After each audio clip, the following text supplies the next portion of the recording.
You know, guys, I was just thinking, maybe it's about time that we all go on a vacation. Diba? Huwag tayo sa isang malayong lugar para makalimutan natin lahat ng hindi magandang nangyayari. So, lalo na yung nangyayari kay Gerald. Diba? What do you think? Thank you, Dad. I knew you'd come around. Yeah. So, we can go to the United States, we can go to Europe, anywhere, basta't malayo. Diba? I think we should reconnect with the environment, go back to nature. Diba? Lumayo na tayo sa mga magugulo, sa mga stress, sa mga problema. What do you think? Good. Okay, no? What do you think? Magandang idea yun.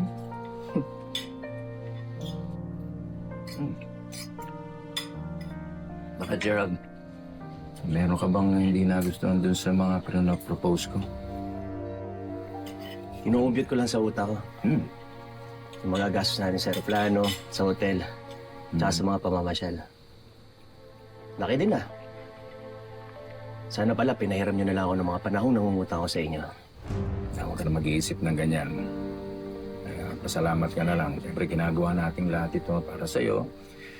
Siyempre, para maka-relax ka, makakalimutan mo lahat ng mga problema, makapag-heal ka. Di ba? Ako ba talagang gusto makalimot? O baka naman ho kayo. Gusto nyo magugas ng kamay, gusto nyo kalimutan na kung di dahil sa pagdadamot nyo, buhay pa sana ang tatay ko ngayon. May dahilan kung bakit ko ginawa yon. How do you expect me maniwala sa tatay mo? Pagkatapos ng ginawa niya sa akin noon, wag ako ang sisisihin mo. Hindi kami ang nagtulak sa tatay mo para mag-scam sa mga sindikato. Dinagay niya ang sarili niya sa panganib. Siya ang gumawa nun! Siya ang gumawa ng Gerald! Akala mo tinutino mo, ha? Alam mo kung ano totoo? Masama kang tao! Dahil kung mabait ka, hindi mo hahayaang mamatay ang ama ng manugang mo at ang lolo ng apo mo! Jem, kumalma ka nga! Tawan mo si Daddy, please! Tama na, ano ba? Loob! Pagkatapos kitang tanggapin dito sa pamamahay ko at turuin kitang parang sariling anak, itong susukli mo sa akin? Sige, ako na ang gago. Di tulad mo, laging tama, laging bida, di ba? Please, huwag ka na sumagot. Bakit? Bawal ba?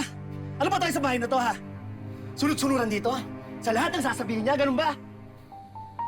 Sa bagay, ganun nga pala yung ginawa mo sa akin nung humihingi ako ng tulong para sa tatay ko, di ba? Ano? Tinabla mo ako eh. Dahil sa utos ng magaling mong ama. Bastos ka talaga. Bastos na akong bastos. Ba't kita irerespeto, ha? Eh, ikaw ang dahilan kung bakit wala na akong ama ngayon. Ikaw ang pumatay sa tatay ko! Lord, please, huwag ka na siya patulan!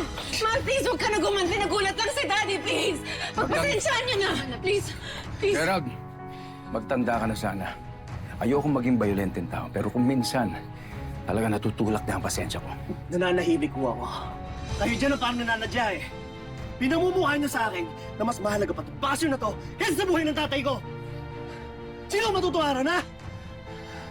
Hindi ka lang bastos, wala ka pang respeto. Ano bang gusto mong sabihin? Anong pinagmamalaki mo? Tama na! Tama! Tama na! Yung dati mo pagsabihan mo, Gina. Lagi niya akong pinagsasabihan, lagi niya akong pinapagalitan. Pero sarili niya pagkakamali, hindi niya nakikita. Gina, ilayo mo na yung asawa mo sa akin. Ang asawa mong bastos at balat sibuyas. Ma, please. Huwag na natin palakihan ng gulo. Please, makinig ka sa akin. Makinig ka sa akin, please. Pupunta muna ako kila nanay. Doon muna ako papalipas ng gabi. Gina, hayaan mo siyang umalis. Bayaan mo siya.